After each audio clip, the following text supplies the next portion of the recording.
Good morning, everybody. My name is Eric Clay. I'm the VP of Marketing at Flare, and I also do security research. And with me today is Zaid Asta. Zaid, do you want to introduce yourself? Yes, good morning, good afternoon, good evening, wherever you are. My name is Zaid Asta. I'm a cyber threat intelligence analyst. I recently joined Flare, and I also similarly do security research.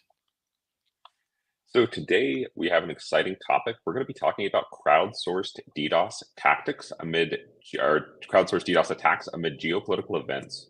One of the most interesting things that we've seen in the past few years has been this rise of kind of hacktivism, but rather than on behalf of something like 10 years ago where it was anonymous and they were attacking organizations that they didn't like. Now it's kind of this hacktivism in favor of certain political elements or governments. And so we're going to be examining some of the trends we see a lot around this, some of the TTPs that these groups are using, and kind of looking at the entire ecosystem from a broad spectrum with two particular case studies. We're going to start by talking about the rising trend of crowdsourced DDoS attacks.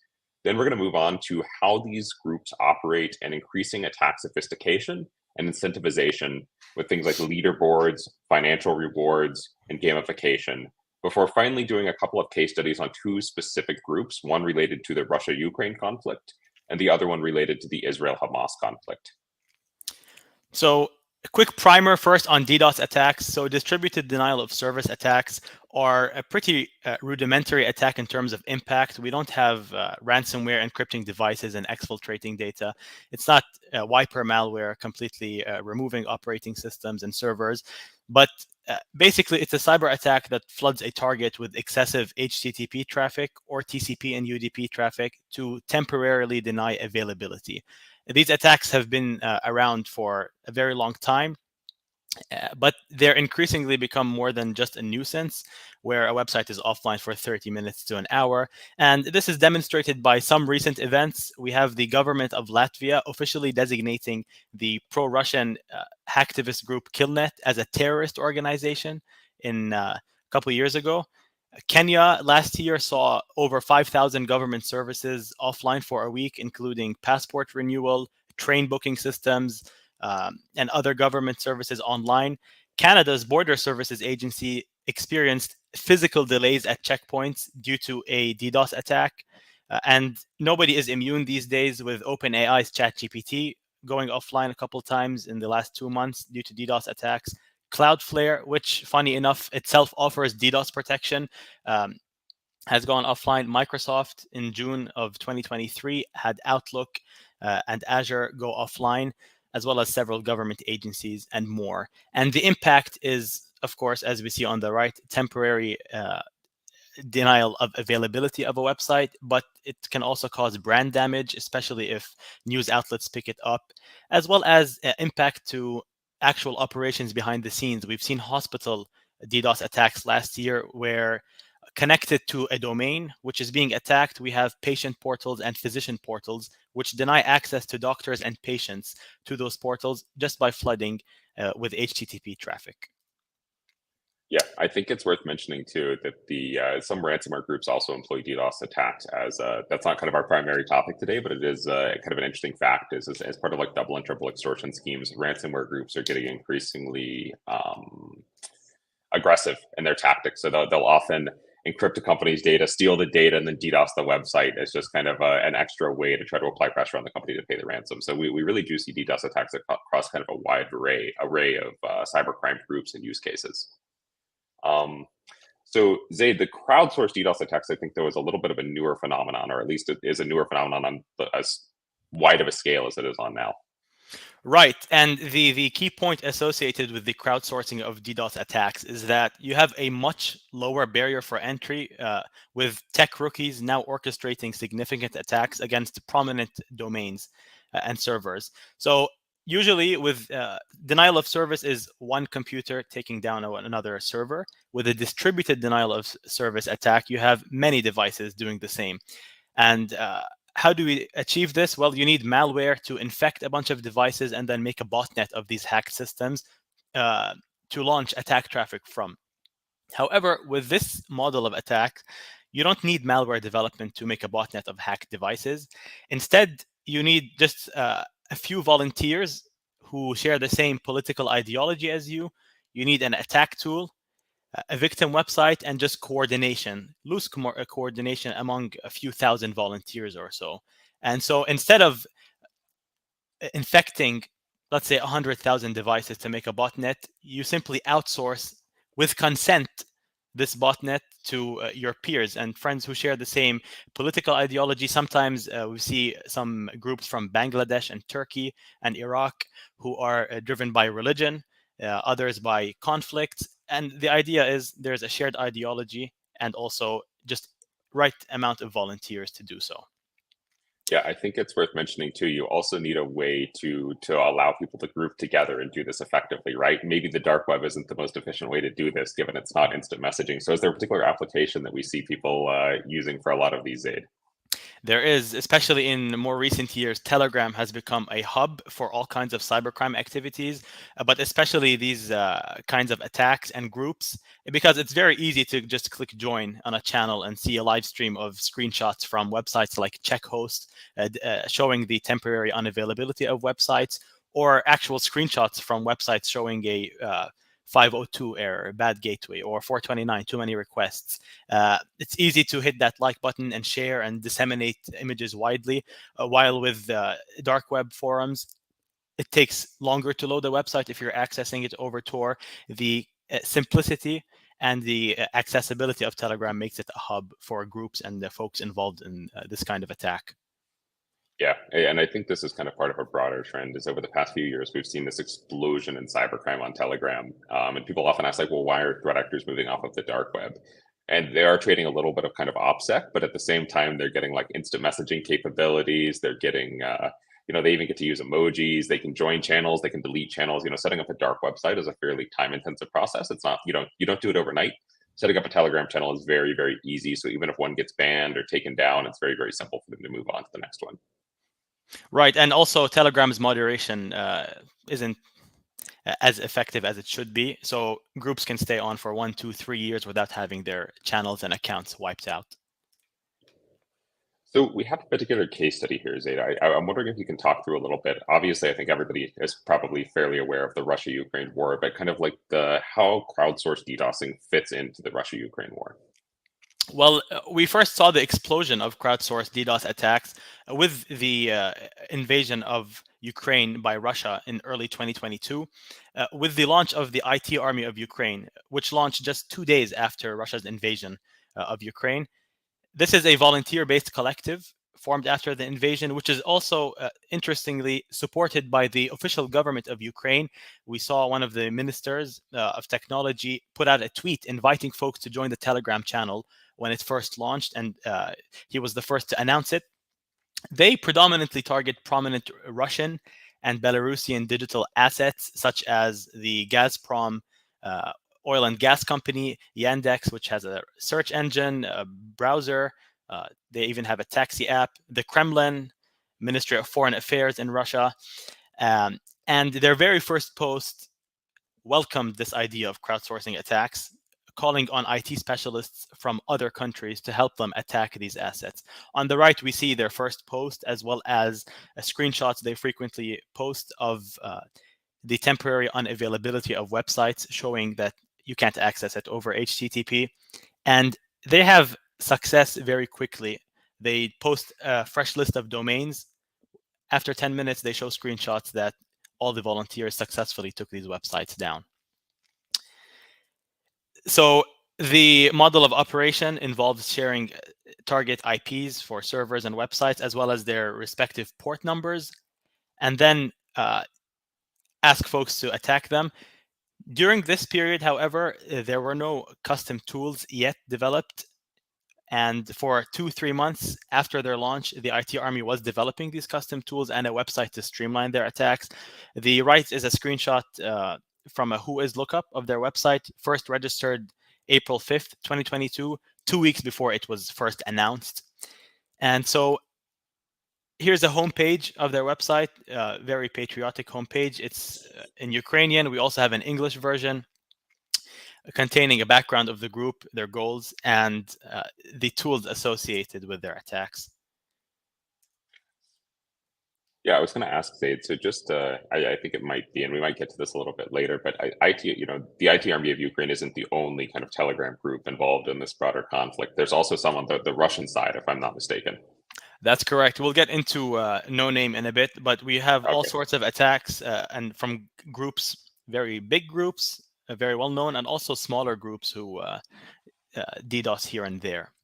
But from the homepage, the IT Army says that they aim, quote, to help Ukraine win by crippling aggressor economies, blocking vital financial infrastructure on government services, and tiring major taxpayers. Of course, crippling economies and tiring taxpayers comes under DDoS attacks, according to them. And they're very clear with their political motives that they want every resident of aggressor countries, namely Russia and Belarus, to feel and tire from their state's aggression. They also proudly claim to be a worldwide IT community united to resist the invasion, and they are supreme power in Ukraine, capable to block over 800 targets simultaneously, with automated systems to harass the internet services of the country aggressor. Now, the key point from their website is that they understand the model they use, and they say the website is made to provide guidelines for joining our resistance, even if you are very rookie in technologies. And this really is the whole point of crowdsourcing DDoS attacks. You don't need to be a tech whiz or a top tier hacker to develop malware, infect devices, make a botnet, set up a C2 server, and then send DDoS instructions to them. You can be a rookie in technologies, just spin up a tool that you're provided and keep it running in the background and effectively contribute to attacks. Yeah, I think it's worth noting DDoS was already not a very sophisticated attack to begin with, right? Like DDoS attacks are typically associated with like script kiddies, like people who don't really know what they're doing and they want to carry out hacks. But this has made it even easier in a lot of ways for both people, advocating or operating on behalf of nation states or in support of their country, or threat actors to kind of essentially crowdsource this. And it's become ridiculously simple, unfortunately, to take major sites offline. Right, and in terms of publicity, this takes it to the next level when you have official Ukrainian government officials supporting this project and telling folks, "Come on, go ahead, DDoS, help us." So uh, they have 5 tool suites and tools that they provide volunteers. These are all open source. You can find them on GitHub today. We have the first one, Death by 1000 Needles. This is a Go-based tool, euphemistically described as a simple distributed load generation tool. The author does add in the documentation page that you can feel free to use it in your load tests, wink, wink, before explaining the actual motive behind the tool as defending Ukraine from Russia's invasion to prevent innocent lives being taken. The next one is Distress, an appropriately named Rust-based tool written by a Ukrainian senior Java software engineer, according to his LinkedIn profile. And another tool author is a 15-year-old web developer from Ukraine, per his GitHub profile. Then you have ADSS, which is Automatic DDoS Server Starter. This is a shell script for Linux, which does various tasks like self-updating, determining the operating system version, and then accordingly installing scripts for DDoS attacks, setting up DDoS tools upon Linux system boot, and launching them in the background. We also have MHDDoS, which is a quote user-friendly interface, which doesn't require a VPN as it automatically downloads and selects working proxies. And then we have an all-in-one suite of all of the tools available for Windows, the Ukraine IT Army installer. And finally, a tool which we'll return to later on in this presentation is Ukraine Shield, UA Shield. It's another DDoS tool described on its GitHub repository page as a voluntary Ukraine security platform to protect us from Russian forces in the internet. On the right, we can see an image of the UA Shield interface, and you can just make out a few URLs at the bottom with 429 errors, too many requests, as well as 502 bad gateway errors, which do indicate that whoever is using this tool does have some success attacking .ru Russian domains. So the IT Army of Ukraine not only used government officials and widespread media campaigns to spread this Telegram channel and this website across to individuals who want to support Ukraine against Russia's invasion using DDoS attacks.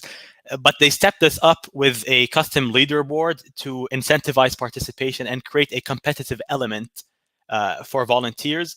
They have a Telegram bot which assigns an anonymous ID to each volunteer, enabling them to monitor their individual impact on a collective DDoS attack against targets.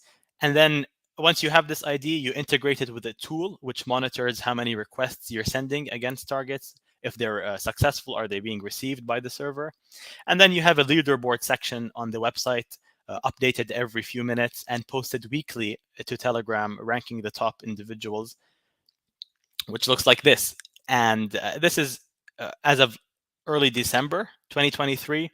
You can see some shocking statistics that just the 5 users alone, it's a very long list, but the top 5 users have attacked targets with a combined over 1 petabyte of bandwidth using thousands of servers. You can see first place has sent 412 terabytes of traffic alone using 409 Linux servers.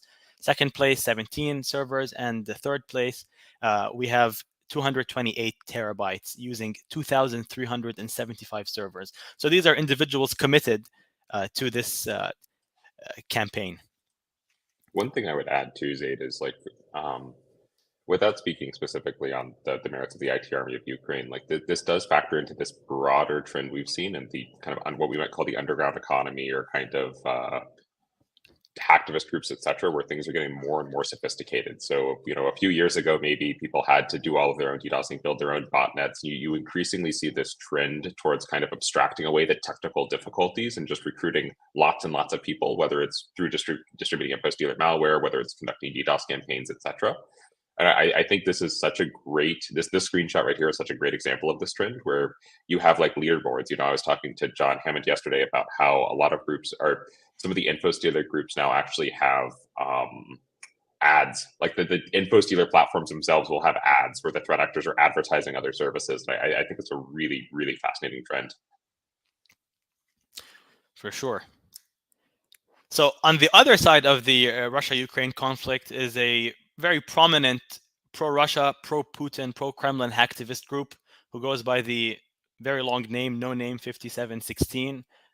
We'll call them No Name. They launched in March 2022, soon after the IT army of Ukraine launched, targeting primarily American and European entities of all sorts, government websites, banks, healthcare, schools, even sometimes, municipal governments, the full range.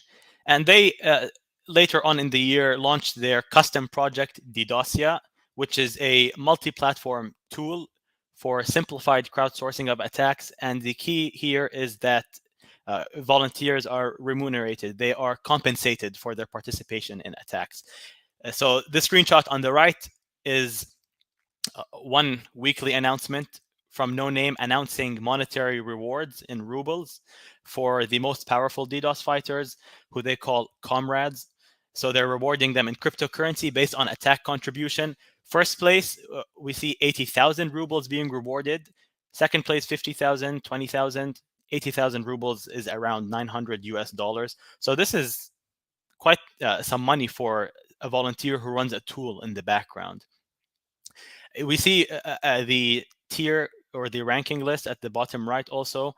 The first place, 06434, has sent 636 million attacks, over 500 million.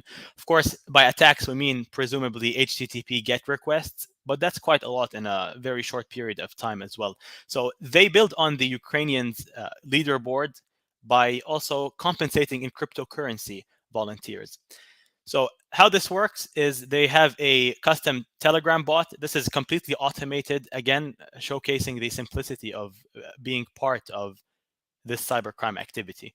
So first thing a user would do is provide the bot with their Telegram Open Network wallet address to be able to receive cryptocurrency.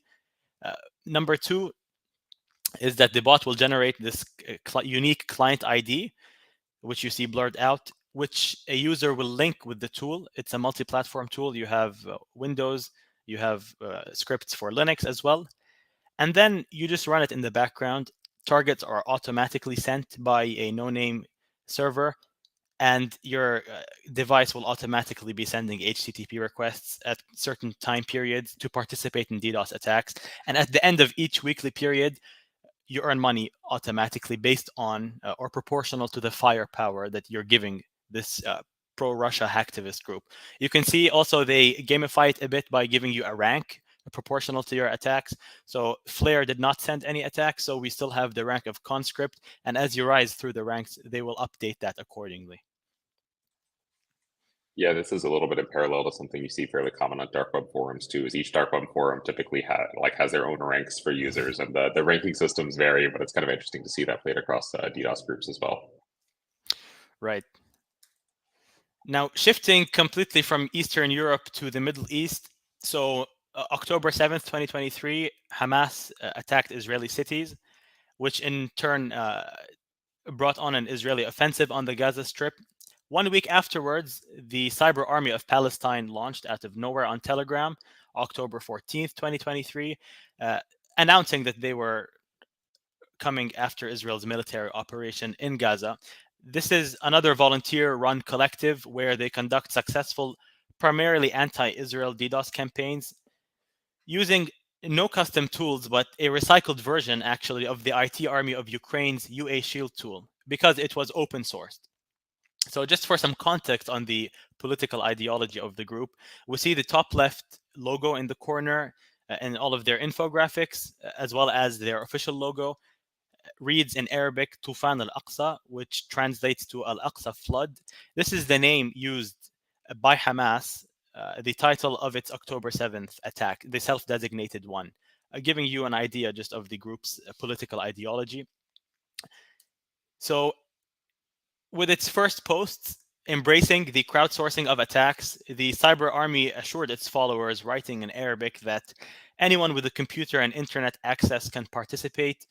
And they emphasized that the upcoming attacks would be very straightforward, requiring no expertise. This is something similar to what we just saw from the IT Army of Ukraine, announcing that rookies in technology can also participate.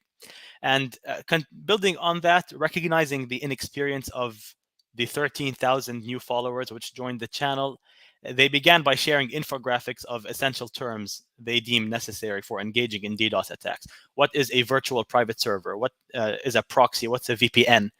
With descriptions, and then paired to that is paired to the channel or is a custom chat group. So we have a channel and then a chat where the admin actually answers technical questions from folks coming in from all over the Arab world, whether it's Algeria or Iraq and Jordan, asking questions like, how do I set this up? How do I do this? And was that channel particularly active, Zaid, when you were looking at it? It was very active, yes. Very active day and night, and it's an engaged administrator, and then engaged volunteers also answering each other's questions and sharing political imagery, also political videos and images, showing the geopolitics of the group as well and its followers. So this is a screenshot of the tool for Windows. It comes in as an executable. There's also a Linux script and an APK, which we'll describe shortly. But this is the GUI. Pointing at the red arrow is pointing to, in Arabic, the current target loading. And how this works, again, just like the Ukrainians and the Russians, the target is dynamically pulled by a server that the cyber army has spun up, which is just a GitHub profile, which has base64 encoded URLs. This is the a sample of the base64 file on the cyber army's GitHub page, and when you decode that, you get a bunch of Israeli websites. You have Ta'asuka, which is an Israeli job board, just like LinkedIn Jobs or Indeed. You have the Ministry of Defense. You have a Ministry of Health subdomain. And so this tool will dynamically pull these targets at coordinated attack times. And so really all a user needs to do is simply launch this tool and keep it running in the background. The group admins will push these targets to the tool, and just the attack will commence afterwards automatically. And so you need, again, a coordinated attack time. And the cyber army creates fancy graphics which very clearly let you know what time the attack will take place, and what websites will be attacking tonight. And they're right, paired with this infographic, one of many. Get ready with high enthusiasm for the next attack tonight at 9 p.m. Everybody share and disseminate this widely so that the attack is powerful and impactful. And so again, this falls into the crowdsourcing model where you need to disseminate this. You need as many folks logged in and set up with the tool as possible to have an effective attack. And then you have times from various Arab nations, from Yemen to Egypt, Algeria, Sudan, Iraq, Morocco, Saudi Arabia, Syria, Tunisia, Somalia, UAE, Jordan, so that folks know when to set up the tool. I have actually a couple of questions here for you, Zaid, if I could. The first one I would ask is, so this is a little bit different from the model of the groups engaged in the Russia-Ukraine conflict, the IT Army and the No Name 57, right? Because in this case, it's more top-down, almost like we're going to target these things and we want your help. Whereas it seemed like from the other two, and correct me if I'm wrong, it's more bottom-up, where people are kind of picking their own targets and then using the infrastructure that No Name and the IT Army are kind of distributing. Would you say that's an accurate statement? I would say they're actually closer to being similar to each other. The IT Army of Ukraine would frequently post, at least in its early days, a list of 20, 30, 40 domains, and then their respective port numbers, telling the volunteers exactly what to attack and when. They would tell you, all right, we're starting the attack now, attack this port on this Russian server. And so does No Name. No Name pushes out domains to be attacked automatically to the tool, and so does this Okay, gotcha. this group. And what this group does, we'll go and look at in just a bit. They've recycled the IT Army of Ukraine's tool, so in fact, it's pretty much the exact same model that they use. And so here are just a few screenshots from the group. This is the checkhost.net. If you follow DDoS groups, you see that they frequently use this. It just you can ping websites, you can send HTTP requests just to check the availability. We have Israel's Mossad intelligence agency, space agency. You have Israel's police website following cyber army attacks, indicating unavailability from different servers around the world. So Tufan, again named after Hamas's October 7th attack, is an executable. Installing it and then inspecting the files and folders of the tool indicates that it is built with Electron. Electron is a platform where you can easily build tools for Windows using web technologies like JavaScript, HTML, and CSS. And the source code, the assets and resources of Electron apps are compressed and packaged into a single file using the Atom Shell Archive file format, or ASAR. And it's very easy to unpack this file and look at the source code. Now, initially looking at the source code, it's a bit mangled and not easy to read, lightly obfuscated also. So reformatting it and analyzing the source code, I saw that the tool actually looks like something I saw a week ago, which was the UA Shield tool from the IT Army of Ukraine. So the majority of the tool, significant portions of that, have been incorporated into the Cyber Army of Palestine's tool.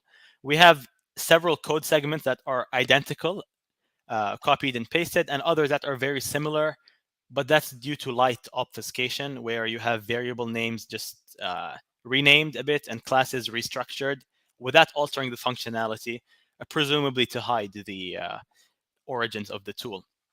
So some examples here, we have at the top a variable from the Cyber Army of Palestine's DDoS attack tool. You have Russian domains, which initially threw me off. Why are there Russian domains from this group, which is primarily targeting Israeli websites? And then, of course, I realized that they just forgot to swap it out in their code. You see the variable name has changed, again, probably due to automated obfuscation, where it's very basic. You're just changing variable names and it doesn't change the functionality. On the right, this is code snippets from both. Again, this is a specific function which is altering the executor planning strategy, whatever that is, based on an input parameter. And of course, the author forgot to change the spelling errors, which the Ukrainians left in, rendering strategy as startegy and planning as planning. So a very lazy author. Now, interestingly, so we saw the Ukrainians have a leaderboard. The Russians have a leaderboard and cryptocurrency compensation for attack participation. These guys do something a bit different. They have a Hamas-themed rank system, which incentivizes participation by linking successful DDoS contribution, namely more HTTP GET requests you're sending to them, to 24 levels and ranks of key Hamas figures. So from level 0 to the highest level 24 is based on how much firepower you're giving them in terms of HTTP traffic. Some examples. Level 12 is Yahya Ayyash, a very well-known Hamas bomb maker, known as the engineer, assassinated in 1996. Level 17 is Mahmoud al-Mabhouh. This is a senior Hamas military commander who was assassinated in Dubai in 2010. As you go up, you reach level 23 for Ahmad Yassin, who is the founder and spiritual leader of Hamas, assassinated in an airstrike in 2004. The highest performing DDoS attack participant at level 24 is awarded the rank of Izzuddin al-Qassam, a nationalist and Islamic militant leader from the 30s. And if you've been watching the news recently, you know that al-Qassam serves as a reference to the military wing of Hamas, which is named Izzuddin al-Qassam Brigades. So this is something completely new that we haven't seen in hacktivist groups, pairing geopolitics, pairing groups like Hamas with DDoS attacks and cyber attacks, really. Yeah, that's absolutely fascinating, and they definitely go a step further with the kind of ranking branding compared to some of the Russia-Ukraine conflict groups. Right. So a few things that I noticed in the code going through it. It appears that this author is very sloppy. So this is an error checking snippet in the code, and the author forgot to remove a hard-coded file path from their development environment, which appears to be under the desktop work folder, and then the folder is called Qassam. Again, another reference to the military wing of Hamas left in there.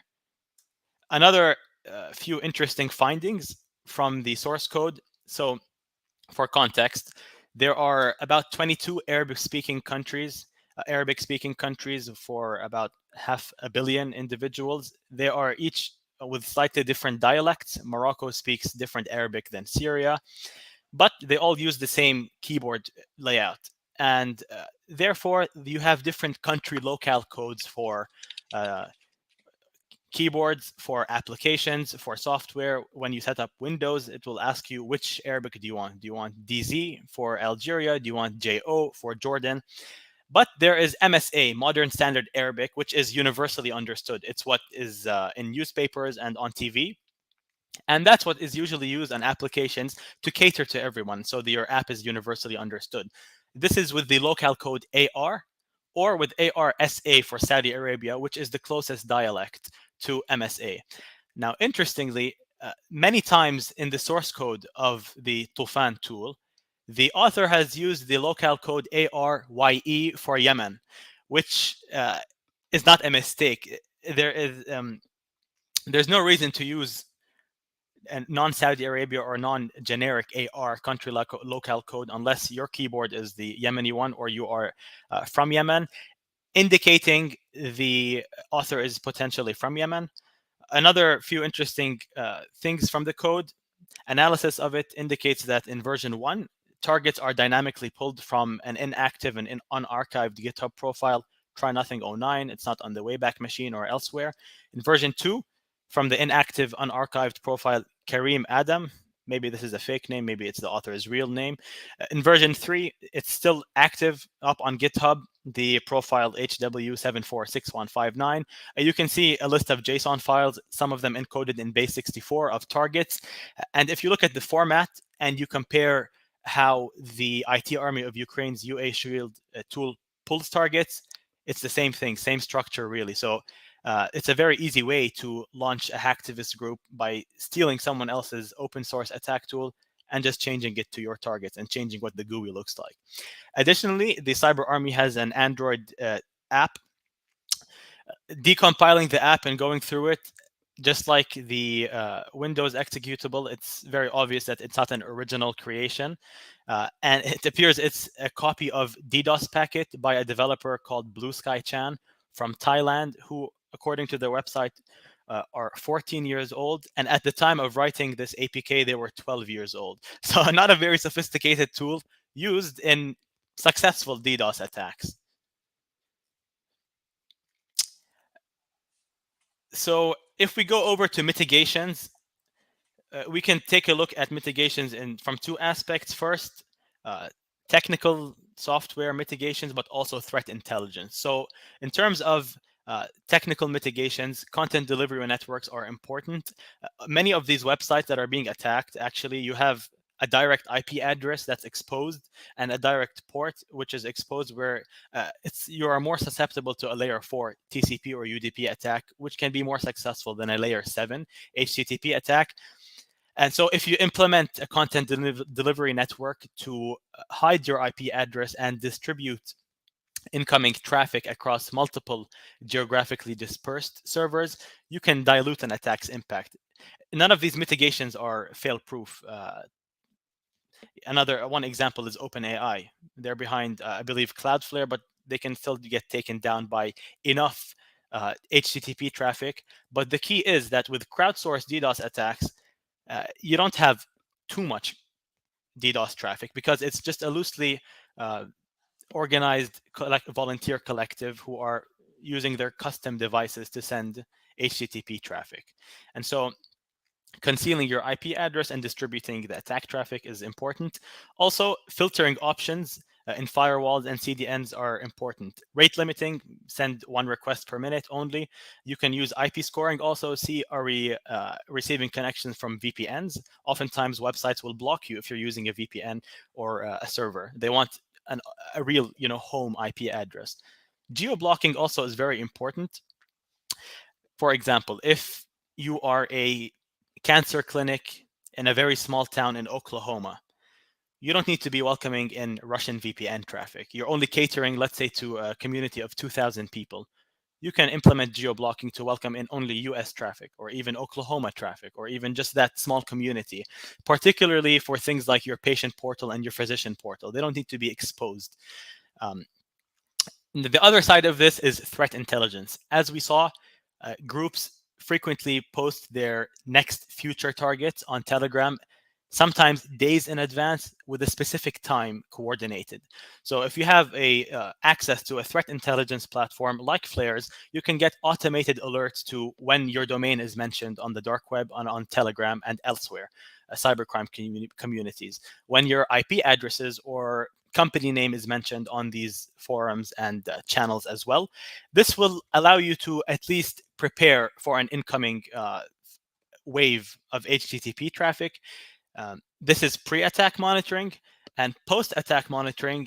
If you're a small company who doesn't have a 24/7 SOC team, maybe you outsource this to another company, and you don't know what on earth just happened. Why was my website offline for 3 hours and people are complaining? You can see the claim of attack by these hacktivists, and you can understand your threat landscape a bit better.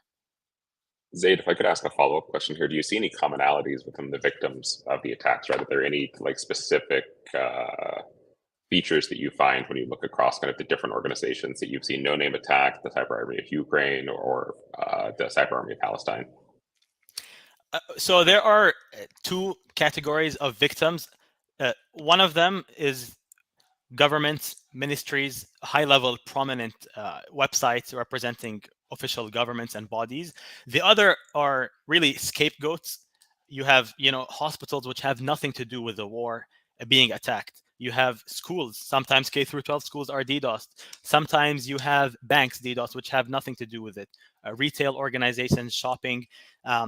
So both are frequently targeted. And they both have successful results often. There's no one-size-fits-all answer. Each group is different depending on their firepower and how many volunteers they have. Yeah, I think one other thing I would note here that just is from what I've seen from these groups is sometimes they'll pick a specific region. So, for example, if Canada make some significant action in the Ukraine war, whether it's giving the Russia-Ukraine war, whether it's giving Ukraine more weapons or making a political statement on behalf of Ukraine. Sometimes you'll see these groups like target companies specifically in that geographic region as a result.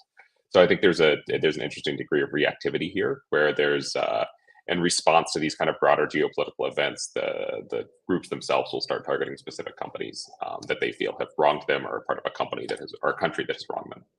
Right, and sometimes the groups will actually post, and this goes beyond just the crowdsourced DDoS groups, but other DDoS groups as well, Anonymous Sudan, Killnet. They will actually post news before their attack, like this government official said this, therefore expect an attack in the coming hours. And then afterwards, they'll post, this is what you got because you're standing with X or Y in the war against X or Y. So we'll be happy to take questions now. If anybody has questions, please put them in the comments. While we're waiting, I will ask Zaid a couple of more questions. Zaid, what would you say is the most surprising thing you found when you were doing this research? Was there any like standout result for you that you were like, wow, I didn't expect this at all, or this is quite interesting? Well, it's well known that cybercrime actors, as well as hackers in general, value open source software and open source tools because of its easy accessibility and the ability to modify it according to your needs, if you will. But I didn't expect the Cyber Army of Palestine, for example, to completely recycle the IT Army of Ukraine's tool and build a new GUI, new rules, new rank system, and new things like that with such ease and simplicity, and also an effective model. And so the use of open source software is very big in this model, as well as the commoditization and monetization of things like this. No Name, their model of remuneration with cryptocurrency and the compensation, you can support, for example, Russia's invasion of Ukraine, and this is why you want to help No Name DDoS victims. However, you can also be with Ukraine, but you're a profit-seeking opportunist. And so you just sign up and you receive cryptocurrency for sending HTTP GET requests. So these models now welcome not only folks who are aligned with a political ideology, but they also welcome folks who just want to earn a quick, dirty buck. Yeah, I think that absolutely makes sense. And we do have an audience question. Are the tools you reviewed open sourced? They are open sourced. If you just visit the GitHub profiles, you can see the open source softwares. The IT Army of Ukraine actually links you sometimes to the tools on their official website, Death by 1000 Needles, these ones over here. These are all open sourced. There's no secret behind that. But I will say this one, Tufan, this tool, Tufan al-Aqsa, is not open sourced. However, all you need to do is unpack the Azar format, and then you get the source code. And Zaid, have you seen the Cyber Army of Palestine targeting any companies outside of Israel, or has it typically been targeting organizations within Israel? It's primarily organizations within Israel. It's the range, ministry websites, Ministry of Defense, Space Agency. You have banks, you have shopping centers, you have telecom companies like Bezek in Israel. You have quite the range. Yeah, that makes sense. And is there any monetization aspect to the Cyber Army of Palestine? Like we've talked about it for a couple of the other groups where they've kind of like there's a crypto exchange going on. Is it the same for the Cyber Army of Palestine, or is it more ideologically driven actors? No mention of that even in the chat. This is ideologically driven actors who are more than willing to outsource or provide their devices as part of a makeshift botnet for the group. And I think the final question I would have for you, and then we can take any more audience questions if there are any, is like, I'd like you to talk a little bit more about the role that Telegram plays in this, in terms of obviously coordinating different actors from across the world, enabling people to find this, right? So you have, even in some of the advertisements, it says you don't have to be sophisticated at all to do this. And I think this plays really well into the Telegram piece, because if it was as involved as getting on a dark web forum and like having to go, like it's much more complicated, although not that much more complicated, but if you're targeting unsophisticated people, Telegram is a much easier platform. And then even some of the automation aspects within Telegram, because I suspect these groups aren't manually posting everything that they're doing into Telegram, but they're leveraging Telegram's API. Right, and all of the bots we've seen for cryptocurrency compensation and linking IDs for leaderboards, that's not really possible or as efficient with a dark web forum, especially that if you have a tool like the APK for Cyber Army of Palestine, um, you have a lot of users who maybe don't know how to access a dark web forum over Tor. They're just using their phone. And so this provides an easy avenue for them to quickly see a group chat message and download an APK, maybe run something locally on their device. Um, Also, Telegram in itself as a platform is convenient for groups and also for users discovering groups. They have a new feature where you can find relevant channels launched, I believe, last month only. So if you go to a group like Army of Palestine and you scroll at the bottom, Telegram will give you a list of 50 additional channels which are related. And very often these are actually cybercrime channels also. And so it's very easy to find, based on whatever algorithm they're using, related channels also. The nature of Telegram as an app and as a platform where you can quickly forward messages, react very quickly, is much more efficient than a forum where you have more sophisticated things like 0 days being sold and vulnerabilities discussed. Yeah, that the Telegram channel suggestion feature I think is a particularly interesting one because I believe it does it based on other people who are like the users of this channel. What are the top channels they're also users of? So you end up kind of like falling into this rabbit hole of like cybercrime marketplaces, forums, DDoS channels, etc. Mm-hmm. We do have one final question, then I think we'll wrap up. How would you recommend one begin to defend against threats that are coordinated to scale like this, especially for kind of a smaller company? Well, I would go back to the mitigations, particularly for the technical mitigations. If you're putting your website behind a content delivery network, you're already a step ahead. Now, we're not talking about really, really sophisticated and well-funded and well-resourced DDoS attacks. We're looking at crowdsourced DDoS attacks. These are typically pretty easy to mitigate if you have just the bare protection.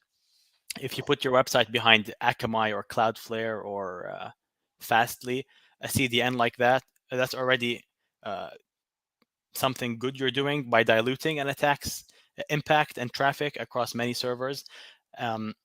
But also, you may not need to spend way too much on that because if you're a small company, you may not be targeted as frequently. Usually, companies that are targeted are well known and prominent. Maybe sometimes they're defense manufacturers, and so they're targeted by the Russians. Sometimes they are well-known schools in well-known school districts across the US. If you're a very small company, the threat is smaller, although it's still there. But the technical mitigations are should be sufficient for that. And then filtering is really important too. Rate limit your clients. And for a smaller company, Jordan, know your customer also. If you're selling certain parts, for example, or providing a service to a specific niche of customers in a geographic location, maybe you're someone in the West Coast, maybe you can block out traffic coming from, Filipino VPNs or whatever. I would add one thing to that, which is a risk assessment as well. So, all of the groups we covered, each of them has, and there's a lot more groups than the three that were covered during the webinar. Each of them has their own specific motivations for attacking an organization. So, if you're a US based company, it's pretty unlikely you need to spend a whole lot of time paying attention to the IT army of Ukraine because it's very unlikely that they're going to attack you.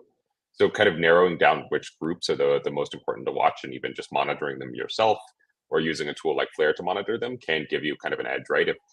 If if you're a Canadian company and Canada sends weapons to Ukraine and the cyber army of Russia, Killnet, No Name start targeting companies in Canada, that's a reason for additional vigilance versus that not happening. We do have an additional question here. This is a great question. Where do the funds come from used by No Name to offer remunerations? Have we been able to link any wallets with ransomware IID activity, or can we assume that they might get funds from third parties to take down specific websites? That is a very good question and a very valid one also because they're pumping out over $1,000 every week to cryptocurrency volunteers. So we haven't taken a look at that, and it does raise some questions. Where does this money come from? How are they making this model of crowdsourcing attacks possible? But that's unknown by Flare, at least. All right. Well, on that note, thank you for the great questions, everybody. Thank you so much, Zaid. I think it was really fantastic research. And yeah, thank you and have a fantastic day. Thank you, Eric.